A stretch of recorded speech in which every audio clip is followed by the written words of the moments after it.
finishing this. Hey guys, I'm Julia from Trove Desserts, and today I'm going to be showing you how to make a strawberry rhubarb blondie.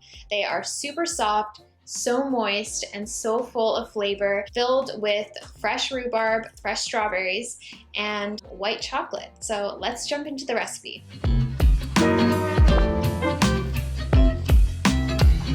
So for this recipe, we're going to be using a 9x13 pan. This one is a Fat Daddy-O pan. We love these pans because they bake everything super evenly and they have really nice squared edges over like kind of the rounded edges. So these are great pans. Would recommend that. To start, we're going to want to line our pan with parchment paper.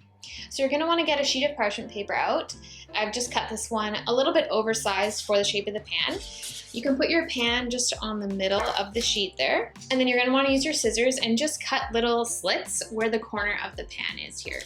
So just like this. Now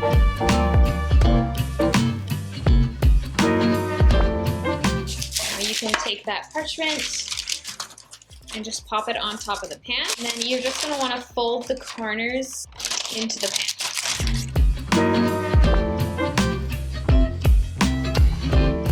You can see we have our parchment lined in there. What's great about this is that it's only one sheet and then it covers every single corner, so I actually don't even need to spray this pan or get this pan dirty, which is awesome for less dishes. The next step is going to be mixing up our dry ingredients. So I start with our flour in a bowl, and then I'm going to add in salt. I'm going to also add in some baking powder. We're just going to want to whisk that up so it's evenly incorporated.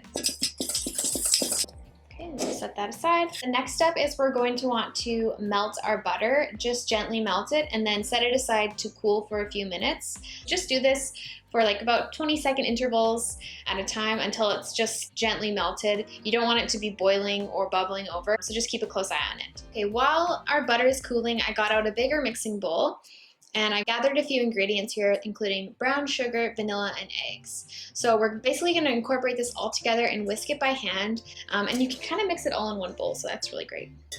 That's kind of a lie because there's two, but sometimes I don't want to pull out the big mixer for recipes, so this one's great for that. So we're going to start with adding our melted butter to the bowl,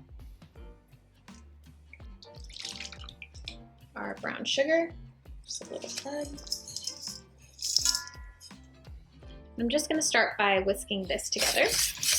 So as you can see, it's going to be really wet, kind of clumpy a little bit. And then we're going to add our eggs.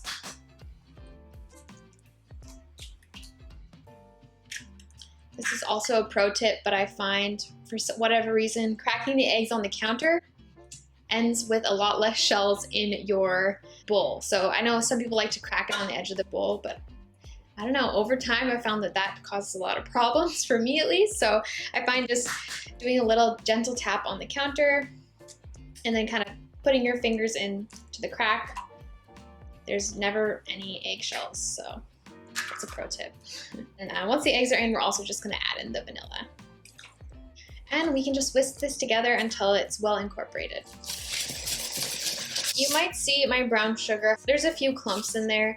Honestly, that's really not the end of the world because it'll just end up melting into the blondie. So I've whisked it for just like a couple minutes pretty vigorously, but as you can see, it's already changing in consistency. So it's a little bit thicker. It's also a little bit lighter in color. That's exactly what we're looking for. All right, so now that our wet ingredients are all whisked together and they're looking kind of fluffy and light, now we're going to add in the dry ingredients that we set aside earlier.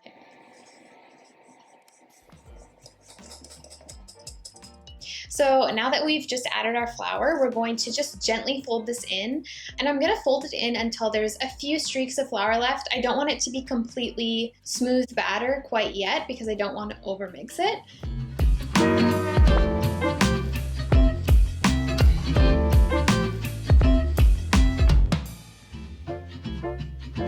As you can see, it's kind of looking like a shaggy dough, and I think I'm going to stop right about there. The next step here, we're gonna do our add-ins to our blondie. So I've chopped up some strawberries and rhubarb. Just before I add this in, I'm actually gonna toss the chopped fruit with a little bit of flour. It's just gonna help absorb some of the liquid because typically strawberries and rhubarb, they do produce a lot of liquid. All right, so let's add in our fruit. And then another addition, which is a really delicious one, is gonna be some white chocolate chips. Okay, so now that we've added our fruit and our white chocolate chips, we're just gonna fold it in.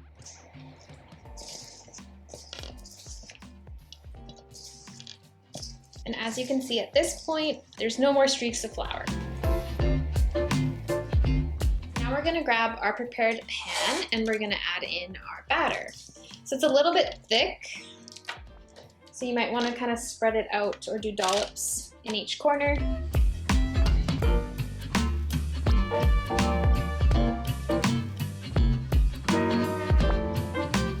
Just going to want to take the back of your spatula and just kind of spread it into the pan. It's a bit sticky, so just kind of pat it in.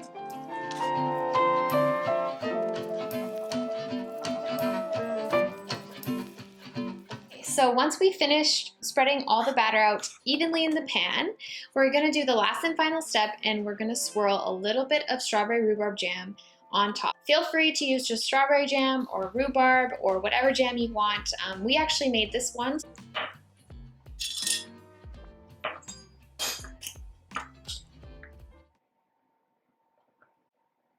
I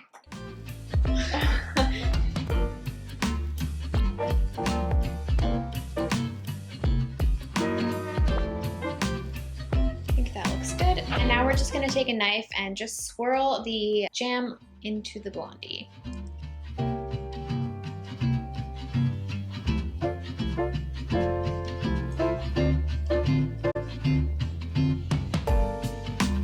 Okay, so now that our jam has been swirled on top, our blondies are ready to go in the oven. The oven is set at 350 degrees. We're gonna put those in now.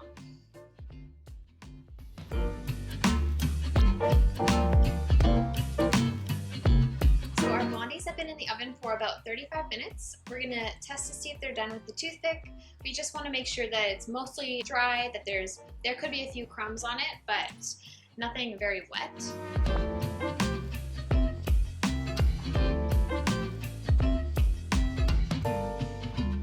So our blondies have fully cooled, so we're gonna cut them up and try them out.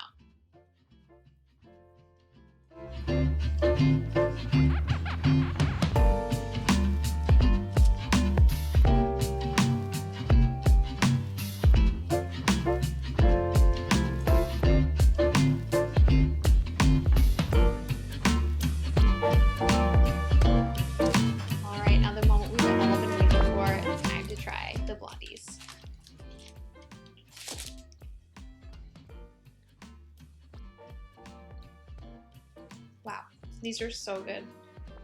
Can you see that? Strawberries, rhubarb, and jam on top. These might be the best blondies ever. Seriously though. These are really good. Okay guys, thank you so much for watching. I really hope you give this recipe a try because trust me, these are so amazing, so you really don't want to miss out on this recipe. If you enjoyed this video, don't forget to give it a thumbs up. And if you want to see more recipes just like this, don't forget to subscribe to our channel. I'll see you in the next one.